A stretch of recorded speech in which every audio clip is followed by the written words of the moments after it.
एक पुराने शहर में जहाँ तंग गलियाँ और सदियों पुराने बाजार थे, उसमें एक साहूकार रहता था जिसका नाम था रमेश।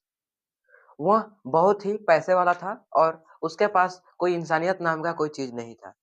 उसके पास जो भी कोई पैसे लेने, उधार लेने या फिर उसके पास कुछ भी सामान लेने या फिर लेन-देन करने आता, तो उसके साथ बहुत ही बुरा बर्ताव व्यवहार करता था।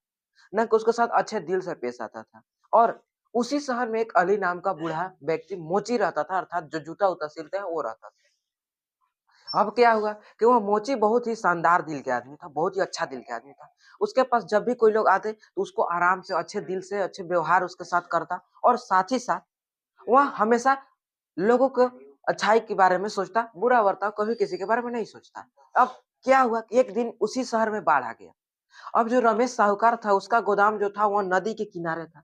नदी के किनारे था तो बाढ़ आता है तो उसका सीधी-सी बात है कि नदी के किनारे था तो बाढ़ आया तो उसका सारा अनाज, धन-संपत्ति तहस-नहस हो गया। अब क्या हुआ कि वो बहुत ही दुःख में चला गया, बहुत ही डिप्रेशन में चला गया। अब वहाँ बैठा जाके एक पेड़ के नीचे, वो बहुत ही दुःख में वहाँ भूखे-प्यासे बैठा। अब उसी रास्ते से खुदा न खास वह अली नाम का बूढ़ा व्यक्ति मोची गुज़र रहा था।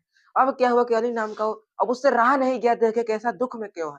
वो जानता लेकिन हालाँकि उससे पूछा कि भाई तुमको हुआ क्या है? ऐसे क्यों बैठे हो? तो उन्होंने बोला कि भाई देख ना मेरे साथ ऐसा-ऐसा काम हो गया, हमको जो बहुत ज़ोर से भूख लगी है। तब क्या हुआ अली नाम की मोची के पास मात्र 1-2 रोटी था और कुछ बचा हुआ उसके साथ खाने-पीने का। अब क्या हुआ घर पे जाता है और लाकर उसे जो भी था उसको दे देता। अब रमेश नाम का साहूकार कहता है, कि "अरे भाई तुम्हारे साथ मैंने इतना बुरा बर्ताव किया फिर भी तुम ऐसा मेरे साथ क्यों किए?"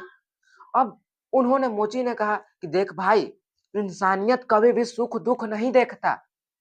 अगर सुख में इंसानियत तुम्हारे साथ ज़िंदा है, तो किसी के साथ दुःख में भी इंसानियत ज़िंदा होना चाहिए। तो इंसानियत के मुख्य 2 टॉपिक हम लोगों ने समझा, करुणा और दया, जिसको कंपैशन एंड मर्सी इंग्लिश में बोले तो। तो हम लोगों को ऐसा नहीं होना चाहिए कि किसी के साथ दया, करुणा बहुत ही बुरा बर्ताव करें। कोई मेरे पास आए, तो उसको हम ऐसे ही डाँट दें।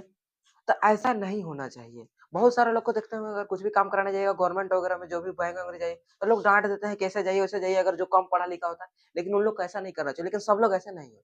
और हाँ, अगर दया करुणा को नहीं भूलना है तो इसी दया करुणा के साथ वीडियो को लाइक भी कर दीजिए, शेयर भी कर दीजिए और हाँ, हो सके तो फॉलो भी कर दीजिए। चलिए